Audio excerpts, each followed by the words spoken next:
Hi hello नमस्कार, मी अश्विनी स्वागत करते तुमचं आपल्या नवीन अशा व्हिडिओ ब्लॉगमध्ये। वाटलं नव्हतं आजचा दिवस असा जाईल की दुसऱ्याच्या इथं जाऊन आम्हाला स्वयंपाक करावा लागेल, आम्हाला स्वतःला खाण्यासाठी। का ते तुम्हाला पुढे व्हिडिओमध्ये पाहायला मिळेलच। त्यासाठी आपल्या चॅनल नक्की सबस्क्राईब करा आणि व्हिडिओ स्किप न करता शेवटपर्यंत नक्कीच बघा। तर आता 1-1:30 वाजले होते धुणं धुण्यासाठी आणि दुपारचं ऊन म्हणजे प्रचंडच तापत असतं। तर अशातच आहे ना, उन्हातच धुणं धुवून घेतलं। आता थोडे थडके कपडे न राहताना फुल कपड्यांचा आमचा ढिगारा असतो, तुम्हाला तर माहितीच आहे। तर या इकडे आता उन्हातच कपडे धुवून घेतले, कारण की रोज तर मी सावलीलाच धुणं धुवत असते, पण आहे ना तिथं आज पाणीच येत नव्हतं, त्याच्यामुळे मग उन्हात कपडे धुवावे लागले। आणि दिवसभर इतकं ऊन होतं की पाऊस हा येणार याची तर 100% गॅरंटी होती, त्याच्यामुळे लवकरच स्वयंपाकायला लागले। आता चहा तर आपल्या रोजच्या टायमाला करून घेतला आणि त्यानंतर म्हटलं लाईट आहे तर लाईटीच्या शेगडीवर कुकर लावून द्यावा। पण आता पाऊस आलाय, वारं सुटते म्हणल्यावर लाईट राहती होय, लाईटसुद्धा गेली।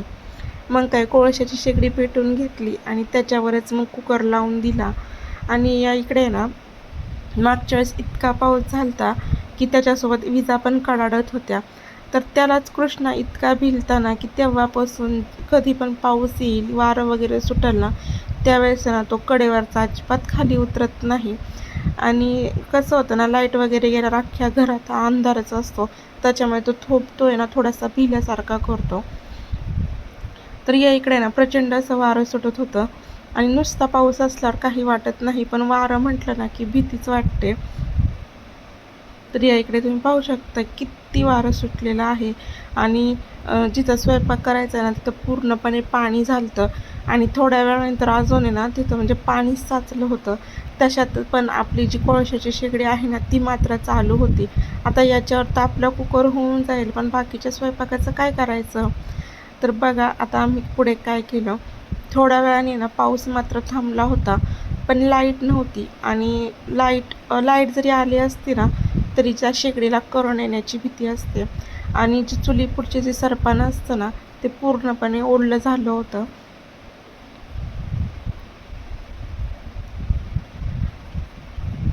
तर बघा पाऊस पडून गेल्यानंतरचं जे वातावरण असतं ना ते खरंच असं छान वाटतं। तर काय केलं, आता शेजारी जे आहेत ते अशा वेळेसच कामाला येतात।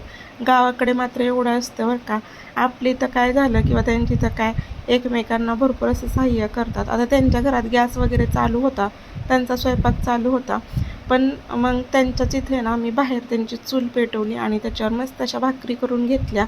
आता भाजी काय करायची, पण भाजीचं झालं असं की सगळं सामान घेऊन इतक्या लांब कुठे यायचं ना, त्याच्यामुळे बघा भाकरीच करून घेतल्या आणि घरी जाऊन मस्त आपले लाल मिरचीचा जो ठेचा असतो ना आणि जी सकाळची भाजी असती त्याच्यावरच आम्ही जेवलो, म्हणजे त्याच्यासोबतच जेवलो। तर बघा आजचा आपला असा व्हिडिओ होता, तुम्हाला जर आवडला असेल ना तर नक्कीच लाईक, शेअर आणि सबस्क्राईब करा। व्हिडिओ पाहिल्याबद्दल धन्यवाद।